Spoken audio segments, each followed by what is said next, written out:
Next topic వచ్చేసి C tokens. ఏంటి bro, keywords ఉన్నాయి, ఐడెంటిఫైయర్స్ ఉన్నాయి, operators, special symbols, constant strings, ఇవన్నీ ఏంటి బ్రో అంటే చూద్దాం. మనం లైన్ వైజ్ వెళ్దాం. ఒక్కొక్కటి ఇక్కడేమో డెఫినేషన్ ఇచ్చిండు. In C program collection of all keywords, identifiers, operators, special symbols అవే ఉన్నాయి ఇక్కడ. Constants, strings, data values are call token. అంటే వీటి అన్నిటి యొక్క కలెక్షన్ని మనం సి టోకెన్స్ అంటాం. ఇక్కడ అన్నీ ఫస్ట్ మనకు తెలియాలి కదా. కీవర్డ్స్ అంటే ఏంటి, ఐడెంటిఫైయర్స్ అంటే ఏంటి, ఆపరేటర్స్ అంటే ఏంటి, special symbols, constants, strings, data అంటే ఏంటి చూద్దాం. మనం ఫస్ట్ మనం కీవర్డ్స్ అంటే ఏంటి చూద్దాం. కీవర్డ్ అంటే ఏంటిది, దానికి ఒక మీనింగ్ ఉంటుంది. మన జనరల్గా దానికి ఒక మీనింగ్ ఉంటుంది, అది కీవర్డ్. కాకపోతే సిలో కీవర్డ్ మనం ఎట్లా డిక్లేర్ చేస్తాం అంటే దానికి కొన్ని ప్రాపర్టీస్ ఉంటాయి. ఏంటి ఆ ప్రాపర్టీస్ అంటే, ఇప్పుడు సపోజ్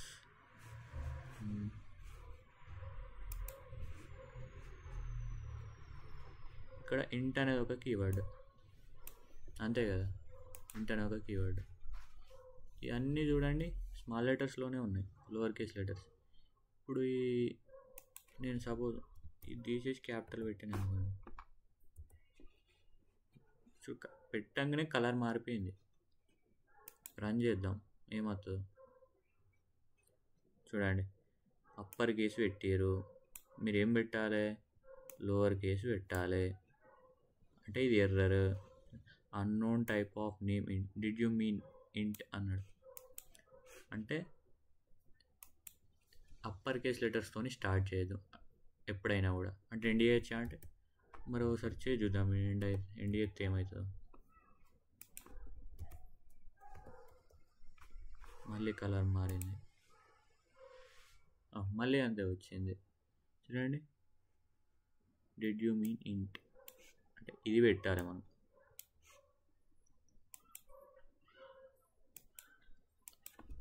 అంటే ఇక్కడ ఏంటంటే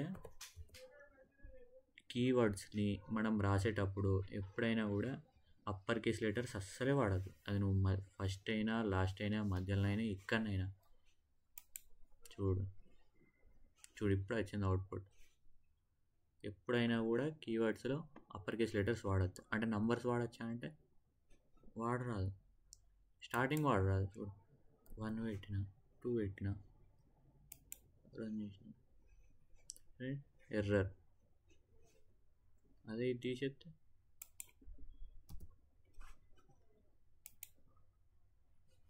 నో ఎర్రర్. అంటే ఎప్పుడైనా కూడా స్పెషల్ సింబల్స్ కానీ, నంబర్స్ ఇప్పుడు మనకు ఉంటాయి కదా, @ అని, డాలర్ సింబల్స్, అలాంటి హైఫెన్ సింబల్స్. ఈ సింబల్స్ మన అప్పర్ కేస్ లెటర్స్, నెంబర్స్తో, వీటితో, ఇవన్నీ ఎప్పటికైనా కీవర్డ్లో వాడద్దు. ఇవి కీవర్డ్, ఇవి కీవర్డ్ ప్రాపర్టీస్. ఎప్పుడైతే మనం ఇట్లా రాస్తామో అప్పుడే మనం రాసిన కీవర్డ్ అనేది కరెక్టే ఉంటుంది. ఇక్కడ చూడండి, మన సి లాంగ్వేజ్లో 32 కీవర్డ్స్ ఉన్నాయి. చూద్దాం మనకు ఏంటి. చూడండి, ఆటో, బ్రేక్, కేసు, క్యార్, ఇవన్నీ 32 కీవర్డ్స్, వాటి యొక్క మీనింగ్. బ్రో ఇప్పుడు ఇవన్నీ గుర్తుపెట్టుకోవాలా బ్రో, ఏంది బ్రో ఇంత పెద్దగా ఉన్నది, అవుతుందా బ్రో మాతో అని అంటే ఇప్పుడు అసలు గుర్తుపెట్టుకోవాల్సిన అవసరం లేదు. జస్ట్ మన సి లాంగ్వేజ్లో ఎన్ని కీవర్డ్స్ ఉంటాయంటే ఒక 32 కీవర్డ్స్ ఉంటాయి. కీవర్డ్స్ అనేది ఏంటంటే ఇట్లుంటే కీవర్డ్స్ అని, ఇట్లా రాయాలి, ఓకే, అప్పర్ కేసు ఇట్లా వాడద్దు, నెంబర్స్ వాడద్దు, కీవర్డ్స్ ఇట్లా రాయాలి, ఓకే, వీటి మీనింగ్ ఇది అని మనకి తెలిస్తే చాలు. Keywords are the reserved words, predefined meaning which are already known to the compiler. కంపైలర్కి ముందే తెలుసు అన్నట్టు. రిజర్వ్డ్ వర్డ్స్ అంటే వాటికి సపరేట్ ఆల్రెడీ ఒక స్పెసిఫిక్ మీనింగ్ అనేది డిక్లేర్ చేసి ఉంటుంది. ఇది keywords. Next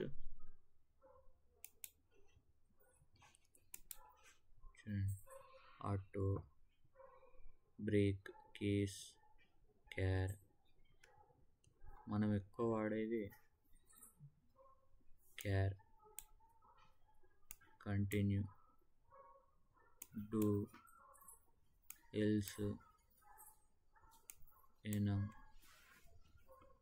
float, for, go to, if, int, return,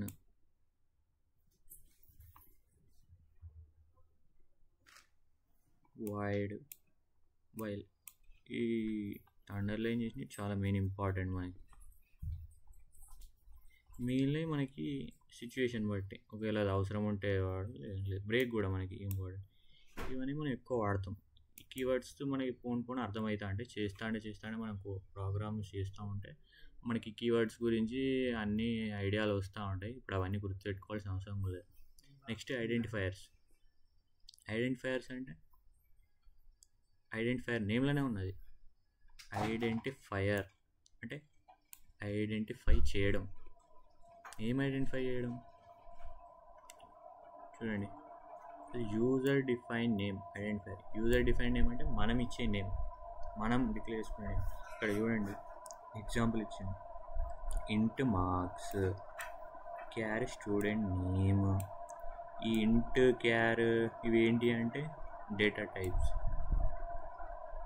data types మనం చూద్దాం. అవి కూడా ఇంట్ అంటే ఇంటీజర్ టైప్ వాల్యూస్ అన్నట్టు. క్యార్ అంటే మనకి ఆల్ఫాబెట్స్ ఉంటాయి కదా, లెటర్స్, వాటిని క్యార్ అంటే క్యారెక్టర్.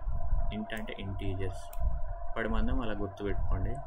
మనం అవి కూడా చూద్దాం వాటి గురించి డీటెయిల్గా. ఇక్కడ మార్క్స్ అనేవి అంటే ఏంటి? నంబర్స్. మార్క్స్ అంటే ఎట్లా నెంబర్స్ కదా, 30, 50, అవి ఇంటీజర్లో స్టోర్ అన్నట్టు. స్టూడెంట్ నేమ్ 30 అని ఇచ్చిందంటే 30 లెటర్స్ ఉంటాయి అన్నట్టు ఆ నేమ్లో.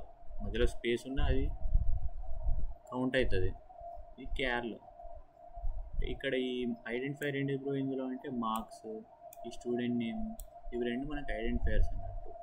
అంటే ఇది యూజర్ మనం డిఫైన్ చేసుకునే నేమ్. దీనికి కూడా కొన్ని రూల్స్ ఉంటాయి. కాకపోతే కీవర్డ్కి దీనికి డిఫరెన్స్ ఏంటంటే కీవర్డ్లో మనం అప్పర్ కేస్ వాడరాదు, కానీ ఐడెంటిఫైర్స్లో అప్పర్ కేస్ వాడచ్చు, లోవర్ కేస్ వాడచ్చు, నెంబర్స్ వాడచ్చు, అండర్ స్కోర్ సింబల్ వాడచ్చు. కాకపోతే ఈ నెంబర్స్ వాడచ్చు అంటే ఇష్టం వచ్చినట్టు వాడతామంటే లేదు. మధ్యలో ఇప్పుడు రాసిన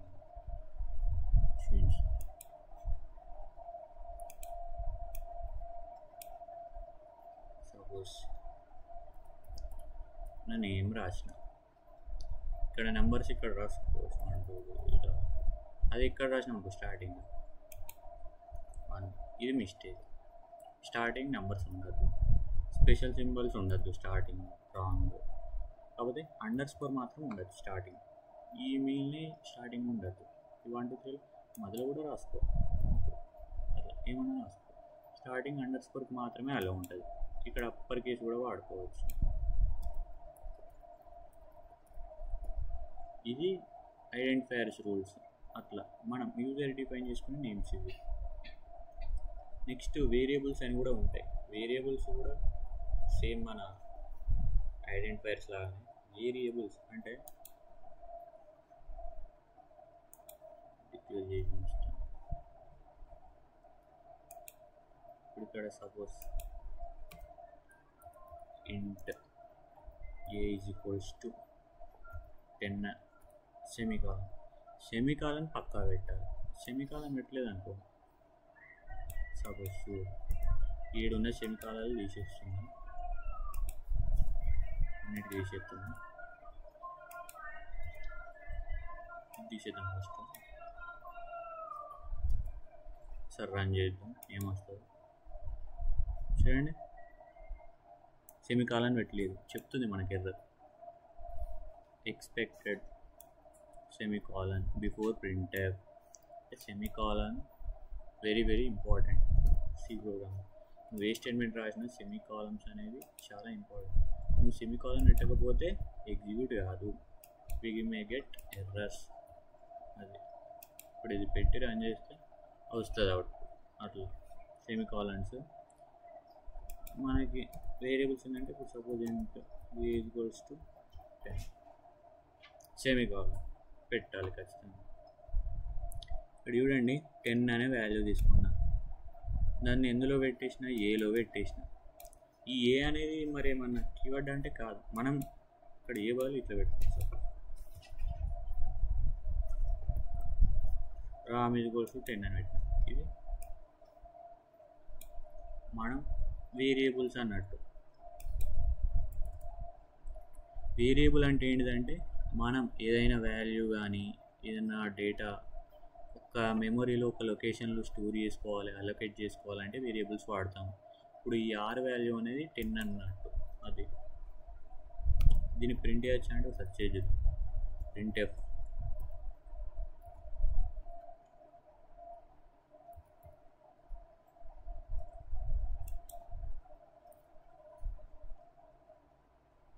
చూద్దాం ఏమొస్తుంది.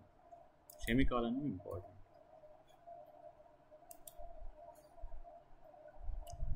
టెన్ వచ్చింది. బ్రో ఇదేంది బ్రో పర్సంటేజ్ డి అని పెట్టినాము, ఎందుకు ఇది అంటే ఎందుకు మరి అది ఇది పెట్టకపోతే ఏమవుతుంది? ఒకసారి డైరెక్ట్ ప్రింట్ ఆర్ అని పెడదాం. ఏమవుతుంది?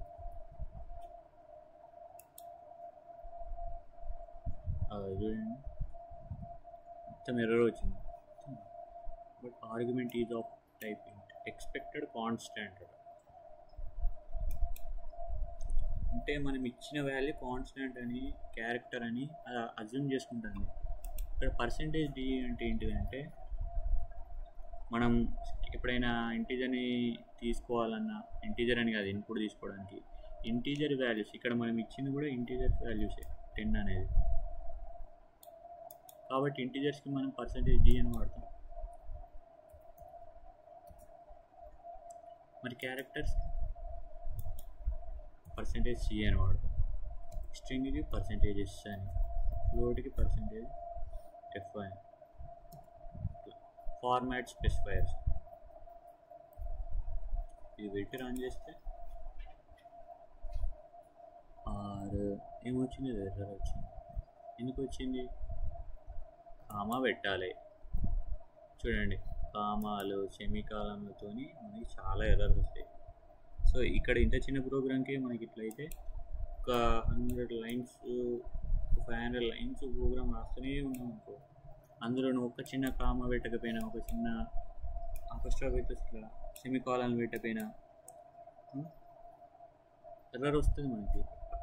సింబల్స్తో కూడా మనం కేర్ఫుల్గా ఉండాలి, వాటితోనే చాలా వరకు ఎర్రర్లు వస్తాయి. అది వేరియబుల్స్ అన్నట్టు. ఇది కీవర్డ్స్. నెక్స్ట్ టాపిక్ వచ్చేసి మనకి ఆపరేటర్స్ సిలో.